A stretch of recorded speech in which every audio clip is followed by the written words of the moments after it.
Hello, friends, and welcome to the most glorious of events, the Movie Mavericks podcast. This outstanding program is hosted by two fine gentlemen, Jason and Trevor. Now make it so. MovieMavericks.com. Hey, now everybody, welcome to episode 396 of the Movie Mavericks podcast. I'm Trevor Anderson, so you have Jason Rugard. He's got a rundown for us. On this episode, we are going to be doing our yearly roundup of a look back on 2023, our top 5 best and worst of last year.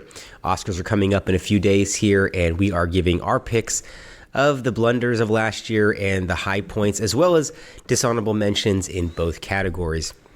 As we normally do, we have not discussed this pre-recording this, so I don't know what's on your list. What's your how do you rank your lists? What do you mean? Like, do you consider something, are you looking at just technically what's bad, or do you look at like what your expectations were and if it just didn't meet that at all? It's a combination of both, and I'll get into that as I give you my picks, because I mean, some of these, we could be picking on low budget, worst movies that we've seen this year. You and I watched some pretty eclectic things, but I didn't include any of that. I didn't. I'm going after some of the bigger boys for the best and the worst of the year. Most on the worst side, because I want to give those a kick in the nuts one more time. But on the best side, I feel like these picks are pretty solid. All right.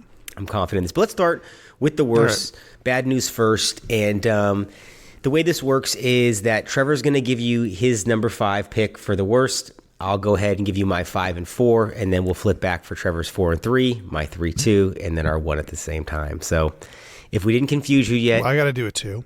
Oh, you got to do it 2-2? We got it. All right. So let me hear what you got as the 5th worst movie of 2023. All right, number 5. I went ahead and threw Mission Impossible: Dead Reckoning Part 1 in here as my number 5 because, you know, it's probably not actually my true number 5, but I felt like I had to name it just to get it out there because, God, that does not meet expectations for me at all. And Mission Impossible has become my new James Bond. You know, it was like a new safe haven, my new Fast and Furious, if you will, like another great action franchise. And it has gone meh, like, right? It's kind of underwhelming all of a sudden. It's a huge blemish. Like, I don't know. I think it's now that franchise has 2 blemishes as far as I'm concerned on it. 4 and 5 here, not 5. No, 4 and whatever the hell this is, 7? 7, 8? yeah. What is it, 7? 5 is very good. I love 5, yeah. So yeah, I don't know. It's an interesting franchise to watch because the movies are all very different, but let's figure it out. Yeah, I didn't make my worst of list at all. I do think that there was some enjoyable aspects to it, but man, that thing was very, very monotonous, which is the last thing I would say or think to say about a Mission Impossible movie, but I understand where you're coming from on that. My 5th worst of last year is The Flash. This is the DC movie that pretty much stopped this universe in its track. The only reason that this didn't rank higher on the list was because of those awesome scenes with Michael Keaton as Batman. Not the part where he was Bruce Wayne, per se, with the weird neck handkerchief thing going on and the attitude he had. But I loved watching him fly. Shoeless running around the kitchen. I don't know what that was all about. He became Alfred. But at the same time, I loved seeing him back in the bat suit and the CGI and the flexibility that it gave him. He wasn't so stiff as when we saw him as kids. He could actually kick some ass here. And that was the most enjoyable thing in a very, very bad movie. I did not care for this one at all. 4th worst film I saw last year, and this was on the disappointing scale because I thought the trailer looked good, is Renfield, the Nicolas Cage movie where he wasn't the problem as Dracula. The story was, and the casting, once again, of the perpetually unfunny Awkwafina in a supporting role, and Nicholas Hoult, who seems to be popping up in every other movies nowadays, wasn't particularly good or bad in this movie. Just a misguided project that I wish never had seen the light of day and really wasted a Nicolas Cage method performance where he was invested in something that was beneath his talent again. And it's sad because this was a theatrical release that tanked. So his career gets hit again. What do you got in the fourth and third spot? All right. Knife in your back here. Number 4, Rebel Moon. Or in your front, really. Hey, we're right here. I'll knife you in the front. I hated Rebel Moon. I mean, we talked strong. about it. Yeah, I know, but it didn't live up to my expectations. I expected something great, and what I got was something not great. Will you watch part 2 though? Yeah. I mean, it's on Netflix. You, I already have Netflix, so it's kind of hard not to watch that right at this point. But I don't know. This movie, have you seen Sucker Punch? The Zack Snyder movie Sucker Punch. Did you like that movie? No, not at all. Okay, that's what this movie is like to me. It's just like another version of Sucker Punch. Something that Zack Snyder's kind of done a couple times here with stuff, but this movie I thought just it's all flash, all show, and I just didn't like the storytelling in it. So yeah, I don't know. I thought, to be fair, that for Sucker Punch, that movie was a lot more downbeat thematically, and just overall, I did not care for where the story was set, how it was taking place, or any of that kind of stuff. But Rebel Moon is a little downbeat too, as well. Like all these when they tell the backstory of all these people are all failed people, right? All of them, a collection and of. So misfits. here's they're collecting them. Failed. Their stories are all like not great, so it's not exactly like. I don't know. It could have been a lot more fun, is what I'm saying. Regardless, whatever, fine. That's my number 4. You want my number 3? Please. Infinity Pool. Don't fucking watch this movie. I was thinking about it, and then you texted me as you were watching it. Horrible movie. I forgot this even. This is a David Lynch's daughter's movie? Is that right? Yeah. This is no. It's Cronenberg. Cronenberg's son. daughters. No, son. Son. Okay. Well, an offspring of a very eccentric filmmaker. Who am I to assume gender? But Brandon Cronenberg is the person's name. I'm guessing that's a son. But yeah, I mean, it had Mia Goth, Alexander Skarsgård, great cast. Stupid movie, just dumb. Like they get cloned. They do whatever they want in this island, place in this, I don't know, country, and they do whatever they want, and they get cloned, and then their clones get put to death. And so they can kill, they can do whatever they want there. They're so rich that they can afford to be cloned and then have their clones carry out the sentence for whatever they've done. That's the movie, and it's weird. And at one part, Skarsgård's character jerks off and jizzes all over the beach, and it's supposed to be meaningful. It sounds like a bad episode of Fantasy Island mixed with Saltburn. It's not good, honestly. Not a good movie at all. It sounds wretched. I'm glad I didn't watch that.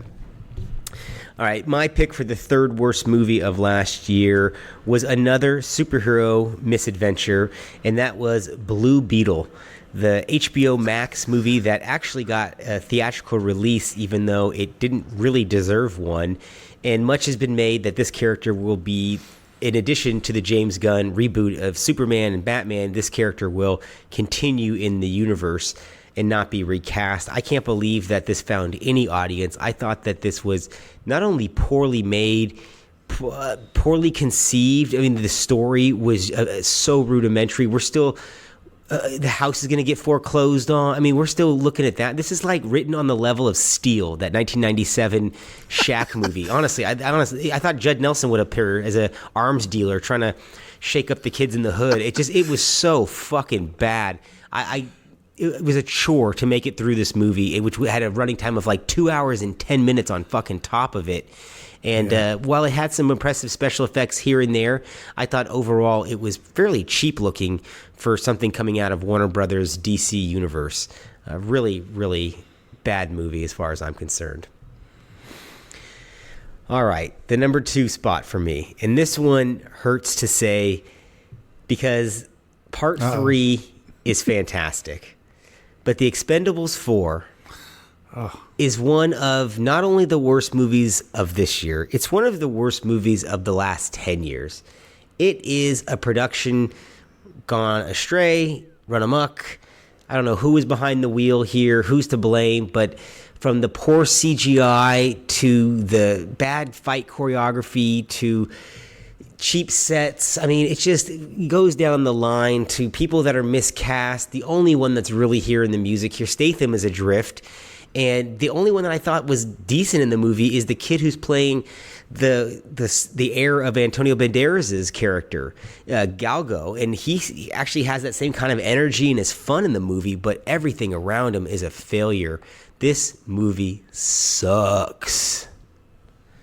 All right, buddy. What do you got in 2? I still haven't seen it. I would put it on our Voodoo, but it's not worth No. I'm the going shit to watch it at some point. It's not I'm going worth to it. find it and get it for cheap and watch it. But that will still be too much. It'll be 90 will minutes still of your be too time much. is too much. But I have to see it. I like the other ones. You will be maybe astonished it'll be at how bad it is. And you know it hurts me to say that as a Stallone fan. And we kind of talk shit about the first one a little bit on aspects of it anyhow. Just wait. The first one is put together like fucking Rocky 1 compared to Expendables 4. I mean, that's an actual movie. This is a collection of scenes that are randomly edited together. Expendables 4 is so inconsequential from a narrative standpoint that it doesn't really matter when you walk into the movie. You could catch it on TNT or whatever, TBS. You can catch it on TV and you could catch it for 10 minutes and be like, I don't know what's happening before or after, but I understand what's going on right now. First of all, those are exactly the channels that are going to be playing it. Yeah, it'll be playing like at the gym without any sound, USA and was you still can really follow a thing. it. I'd say there'd be there too. Yeah, all those shit boxes it'll be on. It's the kind of movie that's playing on the TV above the bar in a better movie, and they're making fun of it. All right, what do you got in the 2 spot? My number 2 was No Hard Feelings, which I thought was just so horrendously directed and made. And I mean, the acting's fine, I guess, but wow, is this one of the most written and just I couldn't. This is a movie. There are some movies you watch and you think, how did anyone sit there and watch the dailies for this and think, we're doing it good. We got a hit here. We're doing this right. Because it ain't this movie. This is just so unfunny. So I don't know. How can you be a director of comedy and make this movie? You can never make a comedy again, right? There's no way. Yeah, it wouldn't be allowed, right? It's pretty astonishing, that movie. A spoiler alert, I'm just going to jump ahead. That's my pick for the worst movie of the year. That's my number 1. So I need to jump in just so I can commiserate with you here. I thought that movie, when I got in the car, I saw it in a theater with a bunch of people, and there's nothing like being in a movie theater full of people that want to laugh, that have nothing to laugh at, and that anticipation of wanting to laugh dies within 5 minutes of the movie starting, and you just go, there's all that energy has nowhere to go. Oh, the silence, right? It's deafening. It's deafening in a comedy. That's how I felt. I watched this alone streaming, and I felt it in the air. I felt like I should be laughing at something, right? This is going to be funny at some point, and it just never was. It was way too serious. The jokes just never landed once, and it's so weirdly constructed and written. It's so weird. First of all, it's his story, not hers. So I don't know what the hell this movie is, but this movie is clearly built around Jennifer Lawrence being a star, and so that alone feels like, we have a hit. Well, she is funny. I mean, she is inherently kind of funny and goofy. I think that even in some of her more dramatic movies, she's had moments that are humorous. But this movie, which is amazing because she's a producer on it, but she's adrift in this. It's almost like nobody had the balls to corral her or direct her. And whatever she did on the day, that's great, Jennifer. And you know what? We're going to shock them because you're going to be nude in this scene. You're going to kick the shit out of these people. It's a vile story. I mean, if the roles were reversed, this would never be able to happen as a movie. If it was a man being hired to deflower a girl, it would never be produced. But somehow this is supposed to be funny, and this is not what's going to get us back to those knocked up days or with the 40-Year-Old Virgin type movies. This is so far from that. This is just setting back that movement by 5 years. I watched so many movies. There's literally a movie just like this that came out not too long ago on streaming. and it was a lower budget movie, but it had people in it. I can't remember what it is, but it was literally this story, the same idea. This person gets hired to help bring someone's kid out of their thing. It had the girl. Well, it doesn't matter. Fuck that. Listen, No Hard Feelings is dog shit, and I will still say that scene on the beach where she comes up naked and fights with people is a fucking horror movie level scene. Like, she looks fucking frightening in that.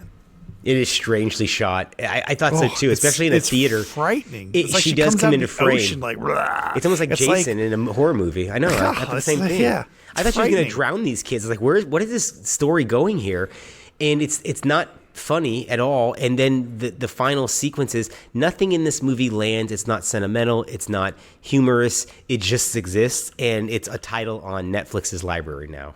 I fucking hated No Hard Feelings. Clearly. What's your pick for the worst movie of the year?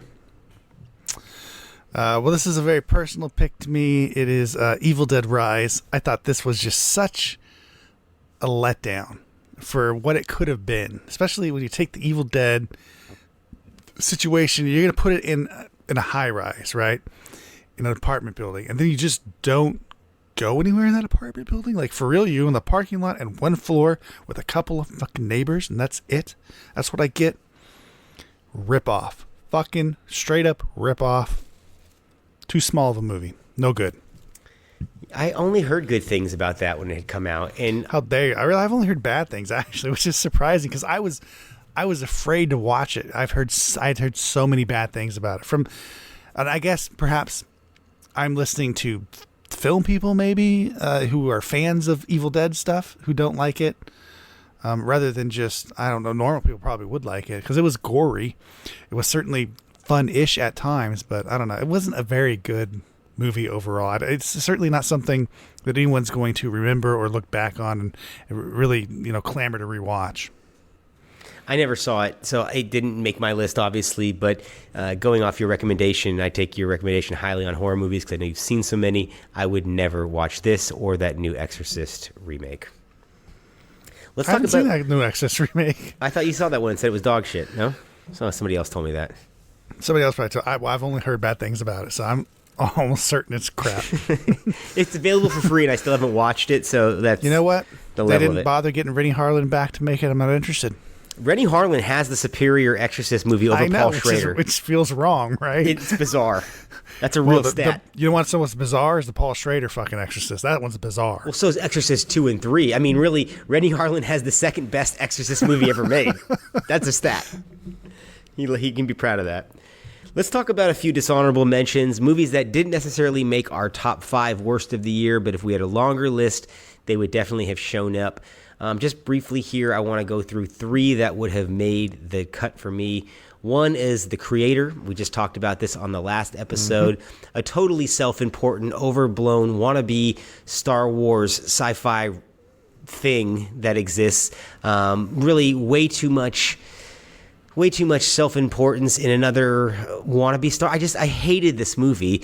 And John David Washington, who I like a lot, still hasn't seemed to found the role to make him the star that I thought he was going to be when I saw him on Ballers about a decade ago. I hope he finds it. Another movie I thought was absolutely terrible this year was Heart of Stone. Gal Gadot continues to find bad movies post Wonder Woman, and this is another wannabe James Bond, but we're flipping the sexes. If you want to see a female action film, there's a lot better ones out there. Haven't been for a while, but things like Salt, even Resident Evil come to mind, and Heart of Stone shows that we have gone a long way backwards. Lastly, I want to talk about Freelance, the John Cena action film that was really poorly done, cheap, and a waste of everyone's time involved, particularly talent by Cena. And the only one that was doing any sort of good work was the co-star, the guy playing the president of the Latin American country. So those are 3 of continuing worst movies I saw last year. I know you got a few dishonorable mentions, so give them to me. Sure. I mean, those are all on my list as well. I also had Renfield, Blue Beetle, Flash were on there.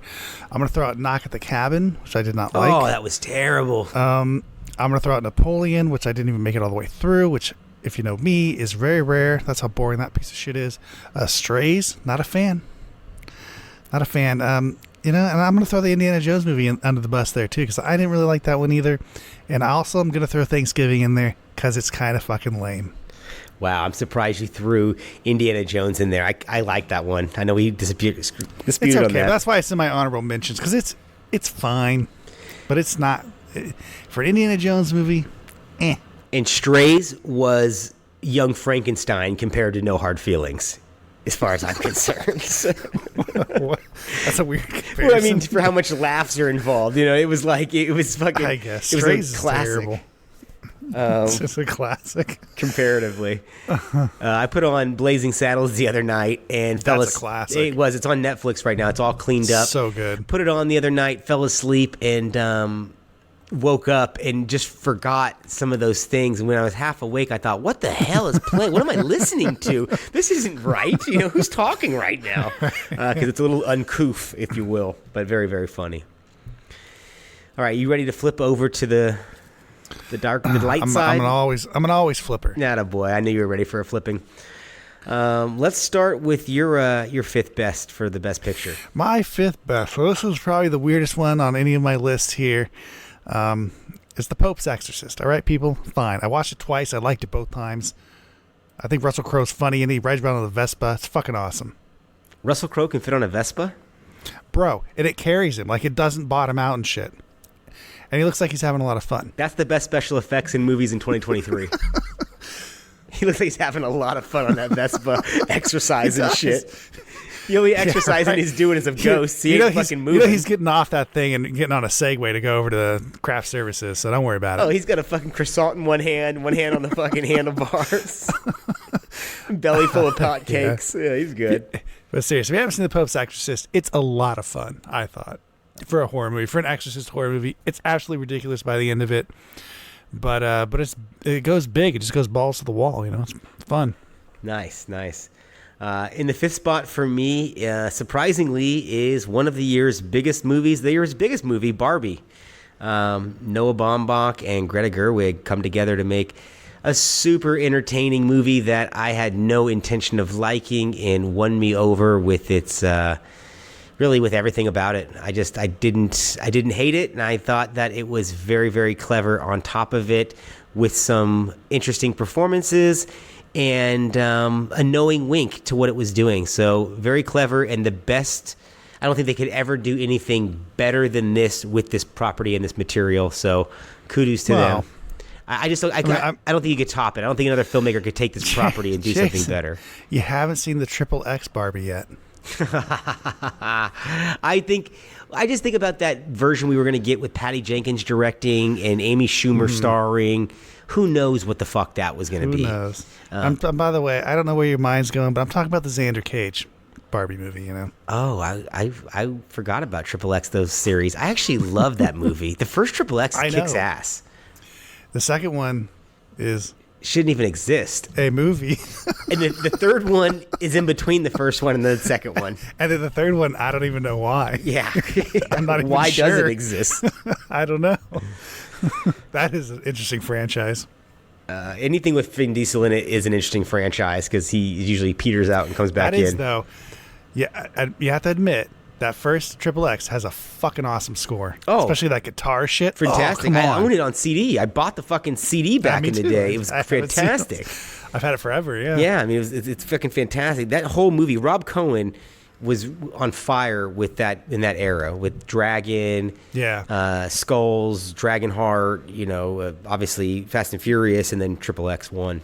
Really, really. And then Stealth killed his career pretty much. I like Stealth as an oddity. Well, if his career survived that, then the Hurricane Heist definitely killed it. Or the Musketeer. That was Peter Hyams. Different one, but yeah, that one's actually what killed Peter Hyams' career is that they switched to digital, and now shooting by candlelight is perfectly fine. Like, blows it out. He would be so upset. So he could no longer shoot his movies. He said, "Fuck these cameras." I can see everything with this candlelight. What's going on? It's unacceptable. These are some real inside baseball dark. jokes you must here. not be able to see 3/4 of the frame. Yeah, I can see his face. Nothing must be wrong. If you don't know who Peter Hyams is, End of Days, Time Cop, things that are very, very hard to see typically, very blown out, and not a lot of depth. Dark. Yeah, not a lot of depth in the He frame. doesn't use a lot of lights. Yeah, you got. If you watch his movies on TV in the daytime, you are fucked. You can't see shit. Good luck. And when we interviewed him, we kind of jokingly said that, and he basically said, "I make my movies to watch in theaters. I don't give a shit about home video or any other ancillary." And I thought that's a beautiful artist sentiment, but at the same time, They're still dark. Your movies will last in a theater for at best 6 weeks. They're gonna last on these other things for the rest of fucking time. So that's how people are gonna view them for the majority of their. I don't know. Span. I mean, even now, like I had just seen Dune 2, obviously, but even now, when you see the blacks at a theater screen, they're still fucking gray. Like I couldn't imagine shooting a movie as dark as some of his films and being like, well, this looks good in a theater. There's just no way. Mm-hmm. All right, let's move on. What do you got in the fourth spot? My number 4 is The Holdovers, which I was pleasantly surprised with. I really liked Paul Giamatti, and I just really like the characters. I like the setting. I like the look. So overall, I just thought this was a really nice, easy to watch, fun drama that I didn't necessarily know where it was going, but when I got there, I felt pretty good about it. I put it on my honorable mentions list. It didn't make my top 5, but I have to agree with you. I did like it a lot, and for all the reasons that you just said. It just was a little too small for me. I went with some of the bigger names, bigger things that evoked a little bit more emotion out of me. But this is a perfectly fine movie. There's nothing that I could point out that I disliked about it. It just didn't stir in me what these top 5 did. So, I can't disagree with you. But it's on my list of honorable mentions for the best. You got some Marvel movies up there, is what you're saying? Yeah. Well, my fourth spot. That's a great segue for me because my fourth spot is the movie that I'm the most embarrassed to announce on tonight's podcast. And this is the moment in the podcast where you're going to either turn it off or you already said Barbie. You're going to listen and say, these guys are fucking stupid. Okay, I'm putting it on here because I did not expect... Are you ending the podcast right now? I might be. I'm breaking up with you on the air right now, my friend. I just didn't expect anything from this movie whatsoever. I put it on. I changed my mind about it halfway through or about an hour into it, and it turned out that it made the number 4 spot. And surprisingly, it's Fast X, the 10th installment in the Fast and Furious franchise. Please, that's my number fucking 3. Fuck you. I placed it lower. I placed it too low on the list. That's my number 3, motherfucker. Okay, well then you can jump in and help me. Back me up on this. That movie rocks. Back you up. That movie fucking rocks, man. Aquaman is legit in that movie. He's the Joker. Jason Momoa is playing the Joker in that movie. Has finally found his way. It took all this time, and it's you can listen to us on our podcast back a couple episodes back, just ranting about Fast X and what we felt about it. But I didn't think at the time it was going to make my best of the year. I don't know if that just shows how bad of a year it's been, but I just, for enjoyability at the movies, that was the most best time I had at the movies last year. Yeah, I don't know a single movie that I enjoyed more just for enjoyment purposes alone, not artistic, nothing, just fucking grin from ear to ear, the whole fucking thing, just absolute insanity, action, great villain, and all of our favorite Fast and Furious heroes, and I liked the story, I liked the side quests that the secondary characters go on, and I like how that intertwined with Dominic's like shit that he's trying to go through. And like I say, the fucking villain, man. Yeah, that just makes that movie. Momoa is in it almost like coming in from a different movie, quite literally. There are lines that he says that I think are so quotable and so fucking perfect. And his delivery is ridiculous. And nobody else could have delivered that line like he's doing it. Like when he says Dante Ashante and he does the little bow. I mean, that is fucking perfect. It's spot on. It's so out of left field. And it's such a macho franchise that they've diversified over time, and they brought the females up and this and that. That this addition to it is like, how did they not get this earlier? Why did it take 10? Who's more macho than him though? Right. Like, he doesn't give a fuck, right? He wears a purple suit. He rolls in. He goes, "Fuck you. This is me," and you're like, "Damn, fuck yeah!" He's absolutely ridiculous. But you're right with like the macho thing. It's like it's a completely different aspect of like masculinity, And it's perfect. and I love it. Yeah. I can't actually wait to see the next one. I never thought I would say that 10 episodes into a series, but the next one. This should have been Mission Impossible. That's how I should have felt about Mission Impossible. That's why, especially after seeing Fast X, why I had to put Mission Impossible on my list. I understand. I mean, that was the disappointment I got when I saw Mission Impossible, Indiana Jones, or some of these other wannabe blockbusters this summer, The Flash, and the one that came out of it was the one that I thought was the most tired franchise of all of them, and that was the Fast and Furious franchise. Yeah. But to be fair, I did like Fast 9 quite a bit too, but didn't think that it had this kind of life in it to make my best of the year. This is just solid Hollywood professionalism all the way around, and it has to be applauded on occasion. All right, in the 3 spot, I have the A24 drama, The Iron Claw. This is about the Von Erichs, the wrestling family. Or in short, this is the movie where Zac Efron got gassed out of his fucking gore and put on like 40 pounds of muscle to play Kevin Von Erich. I don't care if this doesn't follow the documentary style format that's been done on the family and they excluded some family members or they combined a couple. The story is actually even sadder if you do watch the documentary. But as a film, I thought this was very, very well done. Holt McCanty, who I've liked for many years. I mean, he had a show called Lights Out on FX, a boxing show that didn't make it past 6 episodes 10 years ago. That was fucking great. But he's finally given a role to sink his teeth into as the father. He is fucking great. Everybody does a good job, including Efron. And the guy, who's the kid from Jeremy Allen White from The Bear, he's good in this too. So solid movie all around, and gets the 3rd spot on my best of list. Have you seen this one? I have not yet. Yeah, are you interested at all? I admire the I'm interested in seeing it at some point, whenever it makes itself available to me. When it shows itself, I'll nail it. What do you admire? I'm sorry. Efron's physical change, that kind of like something that some actors will do. Stallone did it. Obviously, Christian Bale did it.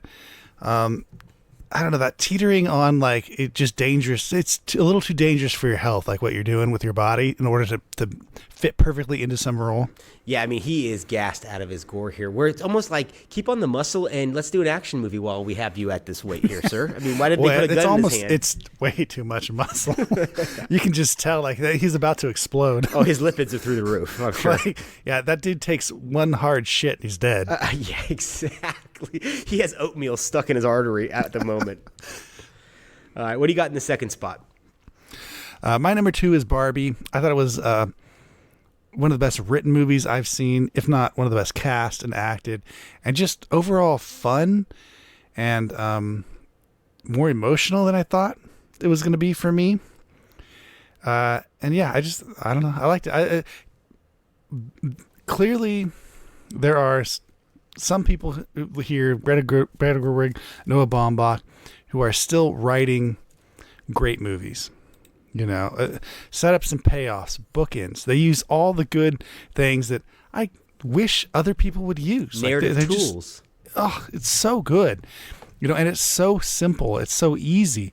But it makes the flow of things so much better, and it makes the ideas that they're trying to present to you make a hell of a lot more sense. It feels like somebody's behind the wheel. It's like somebody's exactly. The lights are on. And so someone's like guiding the characters, or at least guiding the story. And so the things that the characters do make sense. And plus, the one thing I never thought would have hit me so hard is just Barbie sitting on the damn bench with the old lady. Yeah, she's crying. I just thought that was such a weird moment, like in the whole movie. Yeah, that just made a lot of sense. And really that ties the whole movie together. That's the midpoint of the movie and is like the middle of her journey where she's kind of deciding who she actually is, who people want her to be, and who she actually is, and how she's going to deal with that. So yeah, the movie just in general, I think it's probably the best written movie of the year. It's rightly should be nominated for Oscar because of its ingenuity in the writing there and the acting and the knowing nod, like that scene you're talking about when the film stops and says the filmmakers realize that, Margaret Robbie crying over being not pretty is ridiculous. It's like there's a lot of knowing aspects to this film that make it a wink onto itself and almost a self-parody at some points, but very, very well done movie. I really was surprised too.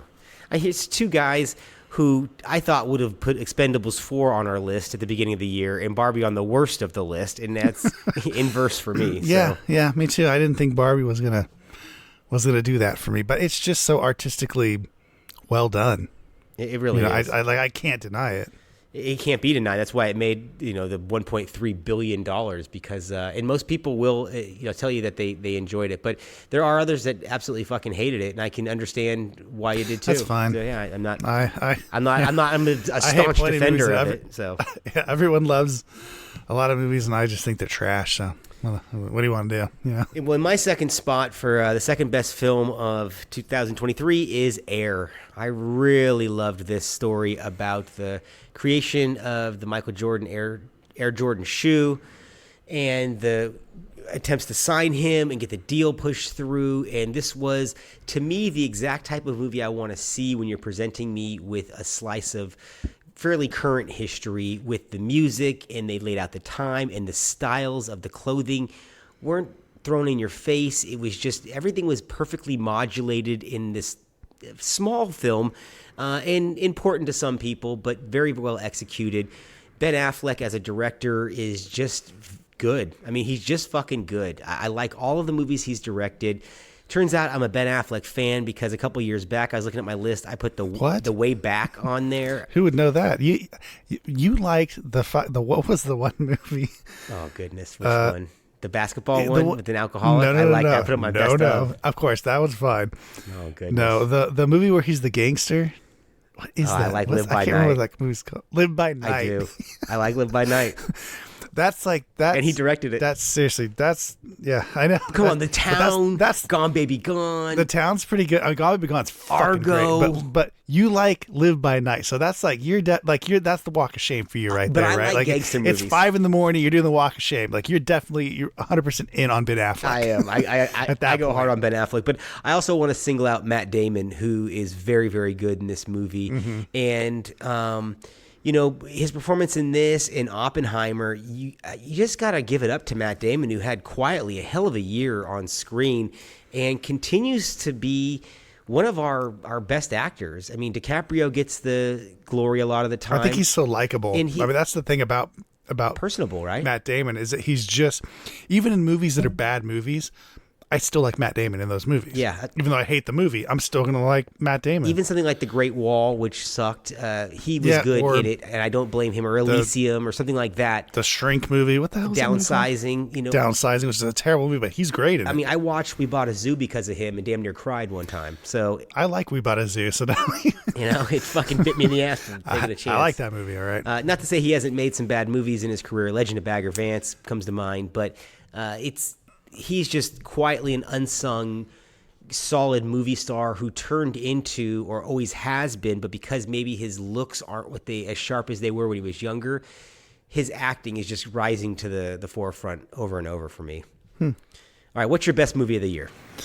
Well, I will say Air is on my list outside of my top 5, so I'll agree with you on that one. Nice. My number 1 has to be Oppenheimer, which I just think is a fucking masterpiece. It's fantastically paced. Every single thing in this is interesting, like the way it's shot, the way it's edited, and I get that it's sensory overload in a sense for some things. Like this is important. This is great. This is what Nolan does in all his movies. It's something that I dislike about Nolan, and just with this movie worked for me, like without a doubt. I'll give you an example. When this movie starts, he's in college or whatever, and he's trying to figure out what he wants to do. I fucking hated that. Like the whole like flashes of light and the fucking like the fast cuts and like the everything to do to make that exciting, which is it's just not exciting. It makes no sense. But after that, the movie kind of calms down. He meets Einstein. We go through all that, and then we kind of get that a little bit back again later on, like as it gets more exciting. And it's just kind of genius to introduce he's going to do that throughout this movie, introduce you to it right at the beginning, get you like acclimated to it, like get you prepared. That's what he's going to do. And in hindsight, it makes perfect sense. And I actually enjoyed that. That's the beginning of the movie, because this is a wild ride, I thought. And I don't know, it's real life, and it's not boring. And that says a lot, because I've seen a lot of real life movies that I think are boring. Well, it's also my number one of the year. It's the best movie I saw last year, and I'm late to the party. I saw this just a couple weeks back, so it's not like I had been sitting on this long. I had Air as my number one pick for a long time, and within the first 45 minutes, I knew that this was going to be charting on the top 5.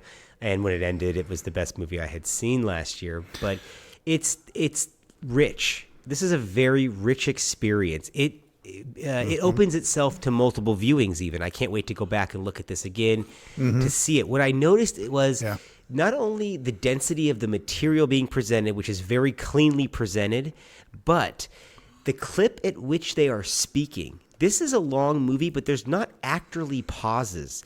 They are speaking very, very rapidly to one another in this movie.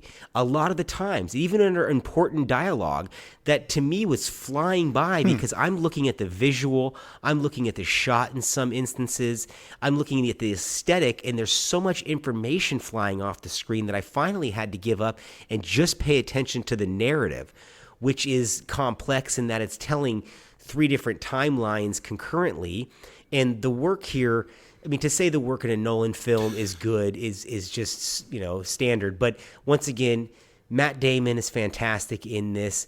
Josh Hartnett is very good in this. Robert Downey Jr., this might be the best I've ever seen him at.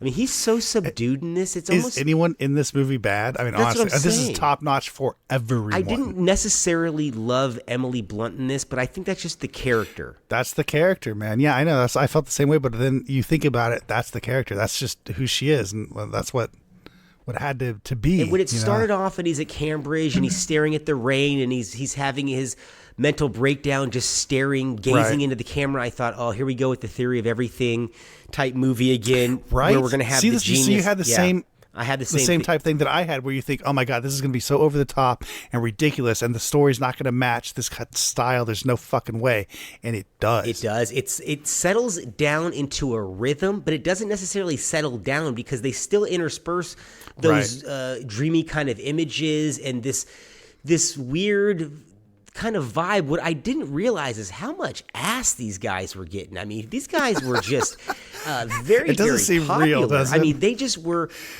They're nerds. Doesn't seem right, but they're right? lauded for their mental capacity and what they could do. I mean, it's never really spoken of, but is he on the spectrum? Because it almost seems with his brain and his focus and his anxieties, that if he was on, wouldn't surprise me. I mean, back understand that everyone's on the spectrum today, so I don't. Well, I mean, 1930s they wouldn't have had this, right on diagnosed, but he was so. Well, who's diagnosed now? Everyone's on the spectrum, true. Undiagnosed. True, but however, I just thought Murphy is going to get the Oscar for Best Actor, rightly so, as far as I'm concerned here. Not that the others aren't deserving for a recognition. I just think he 100%, was the best this year. It's the better movie. So it's the better movie. Sense. Nolan, it's the best directing as well. He has to win Best Director, right? If he doesn't win Best Director, then I will never watch another Oscars ever again. There's no way. It's not self-serving to say that. I mean, this is going to be a bold statement because this movie's made though. This movie's made by the director, made in the editing room, made with this movie is blood from a rock, literally. Well, I'm going to say outside of Fast X, out of my 5 here, Oppenheimer, Air, Iron Claw, and Barbie, these are all great scripts. These are all start on the page and then have a fantastic filmmaker to execute the vision. Fast X is more being made by committee. I can understand that, but you have Vin Diesel obviously in there making sure everything works, ties together and whatnot. And writing that has got to be writing a fucking part 10 of a movie has to be its own set of nightmares. But Oppenheimer, when you're just starting with a subject that I didn't think I wanted to know more about, or a character I didn't much care about, to go into doing what they did with that and the way they presented it and how compelling it was all the way through, I told you I tried to watch Killers of the Flower Moon. I got 90 minutes in and I had to stop and then restart it on a different day.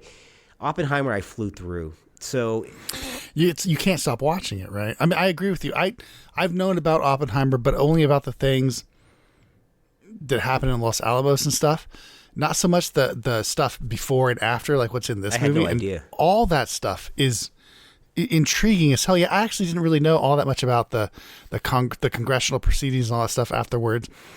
But as you say, like, this is the 3 stories told concurrently, but the way that they're broken up is that they don't get twisted up in each other, and they're majorly parts. Like, it's actually told kind of more or less in line. You know, it's not really. It doesn't actually like flip around all that much. It has a minor time, but it's not hard to keep up. I will say this. It will ask you to pay attention, but this is not the kind, when I say that, usually it's like, oh, it's going to be a labor. No, it's not, because they're not. This is not a slow movie in that everyone is ponderous and people are talking quick. Things happen quickly. We are moving to this. There's a lot of exposition cut out. For instance, when he goes to break up with his mistress, when he meets Emily Blunt's character, we don't get the breakup speech. We see them post that speech when they're kind of already having fought, and now they're they're exhausted from the fight, sitting there. So it's brilliant filmmaking. Acting is fantastic. The editing and the score. I want to single out Ludwig Göransson, who I loved for Creed and who won the Oscar for Black Panther, does a great job scoring. I thought it was Hans Zimmer at first. I had to look it up because it sounds very Zimmer to me, like classical Zimmer. Well, it's Nolan. It's Nolan. So he gets what he wants, right? I'm gonna say something. It's gonna be fairly bold here because I do love some of his other stuff, but this is Nolan's best work. Hands down. I'm not even a huge Nolan fan. As I said before, I think Nolan beats the hammer awfully hard. I think he beats you over the head with a lot of his films, with a lot of the ideas in them and stuff. And this movie, just don't even pay it. Just fucking, who cares about any of the film making anything? Just watch this movie. It's a good ass narrative. Like, it just flows through you. There's nothing like, I don't know. You get into this movie, right? You don't really think about like, oh, this is filmmaking. Look what he's doing here, there. Like, that kind of shit just washes over you, and it just makes it, all the more emotional, all the more involving, and like you say, the score, this is a score that, much like I had a problem with Dune 2 score, but this is a score that jolts you, jolts your attention, right? It says, hey, pay attention right now. And now we're not paying attention. We're doing other things, but it's a full on score, unlike Dune 2, which is just fucking loud horn noises. And I will say too, that this movie, it wants to be a classically shot film in that it reminded me of if Oliver Stone had chilled out on the franticness of a JFK, it gave you that look behind the curtain aspect. I just thought when I was watching this is how classical films used to look before he cuts in the vibrating light wave or this and that. But I just thought, like, when they're doing the Senate hearing and it's in black and white for this scene and this scene is colored, I thought this is the kind of classically structured shit that I used to watch from filmmakers like a Spielberg or an Oliver Stone or a Alan J. Pakula. It just... Go ahead. Could I say that I find that our top fives fairly similar, but one of the more interesting things about them is that they all are more classically shot things. These aren't like, while they are big budget movies, they tend to be more set dressing, like they tend to be more physical, right, than fake. Yeah, no, you're right. We didn't go for any of the. There's nothing. Marvel. Fast X maybe is that's going to be the most fake, different thing. But that's just like I said. That's my popcorn fun one for the year. And to be fair, the Oscars used to do that. They used to nominate kind of one popcorn movie back in the day, or like the year's biggest smash would always get, like the Towering Inferno was nominated one year and shit like that. So. That was a long time ago. Yes, I don't know. That was a long time. 50 years ago. That's a different time. That's like 4 different times ago. Well, what do you got on your honorable mentions for to cap off the year? Look, I had Air on there because I agree with you. That is one of the better movies. I also had Tetris and Dumb Money, and those 3 I think are all very good. Air is definitely the standout from that. Tetris, I'd say, was my number 2 on that. Dumb Money would be my number 3. You guys all know I like Dumb Money. But I think you should find that Tetris movie somehow and watch it. It's not as good as Air, so don't, and I don't want to overblow it to you, but I found it so interesting. As a lot of it is like business types, like situations, as like in Air where people are trying to figure out what's going on, this and that. Dude's got to fly to Russia and like fuck with the Russians. The Russians are not fucking around, you know. Yeah, they usually do not. Yeah, so it's legit. I thought it was a fun movie. I'm going to throw Sound of Freedom out there. Hell yeah. Because I thought that was an amazing fucking movie. Equalizer 3 I thought was amazing. John Wick Chapter 4. Talk to Me I thought was a really interesting horror movie. Ultimately, though, I'm so tired of horror movies with endings where it just ends poorly. Like, I like Smile, but I don't like the ending. Let's stop killing people at the end of these horror movies. I want the people to fuck and win. Seriously, fucking kill Freddy. You know, he'll come back in the next movie. It's cool. We don't even need a reason for them to come back. Please win. Yes. Yeah, he should be upset. I'll also throw Guardians of the Galaxy 3 in there. I liked it, didn't love it, but, you know, definitely best Marvel movie of 2023. Yeah, we have a lot of common things this year, more so than in past years. My honorable mention, I mentioned one previously, that was The Holdovers. Very, very good movie there. I got to throw The Covenant in there, that Jake Gyllenhaal war film that was on Amazon Prime. A couple of popcorn movies I want to throw in. Creed 3 was surprisingly very, very good and fun, as well as Dungeons and Dragons. Got to catch up with this one. Didn't think I was going to enjoy it as much as I did, but I thought it was actually pretty damn fun. Guardians 3 was a nice cap off to the series and remains to me one of the better movies of that Marvel series since Endgame last premiered. And I have to say, John Wick 4 didn't make my top 5. I think it gets a little crazy here with they're turning into superheroes. But come on, the over the top down view with the fire stuff when he's shooting people. Shit. I mean, him fucking the bulletproof awesome, man. Suits where they can run at bullets now. I mean, it's a ridiculous movie. I think it's way too long. The flow is fucked, I think, for a lot of it. But just take the moments of that movie, the scenes like him having to go up the stairs at the end of the movie. Holy shit, that's a movie unto itself. It's a short film unto itself, and it works so much better in that sequence. Is that long sequence plays so much better than the tail end of that Mission Impossible movie where he's going through the stages of the train, and it's the same idea, and it's right? arguably more simple. It's way more simple, and it's why is it better? Why is it more interesting? Why do you get more into that struggle of just getting up the stairs and those bad guys coming down, just like fuck? Yeah, I what the hell? Was highly impressed with that, and John Wick has been a standout franchise, so big nod to them, but. I think a pretty solid year, actually, looking back on it here. I didn't think that 2020... No, I think not. You think opposite? I thought it was a pretty solid looking at my list here. I think only because this is pretty limited. This is a small-ass list. Well, it was a small year because of the strike, right? Didn't that pretty much hamper? It was a very small year, and I think that there are far more... I think the worst outweighs the best in, amount. Obviously, Oppenheimer just... might as well destroy every single fucking worst movie ever made in this year. Makes the whole year worthwhile. Yeah, Barbie, Oppenheimer, Fast X makes the whole year worth it.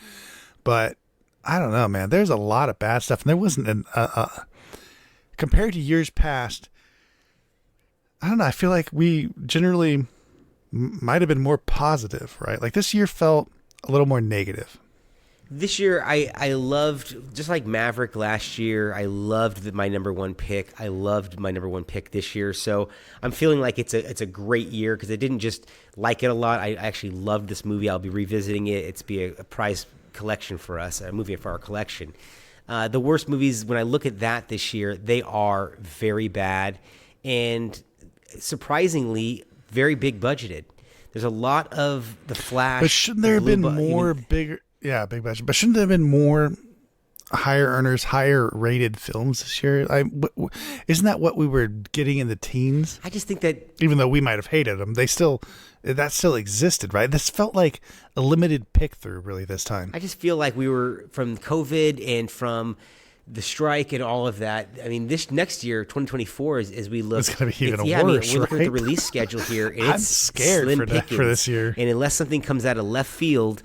I can't imagine. I mean, the fact that Barbie and Oppenheimer opened on the same day, did the business they did, and both are nominated for Best Picture and made our top five list is pretty impressive. So something can come out of left field and surprise us, but I don't see the likely contender as of yet. But I wouldn't have thought I would have liked The Iron Claw or Air as much on paper either if you had told me about those movies, and I did.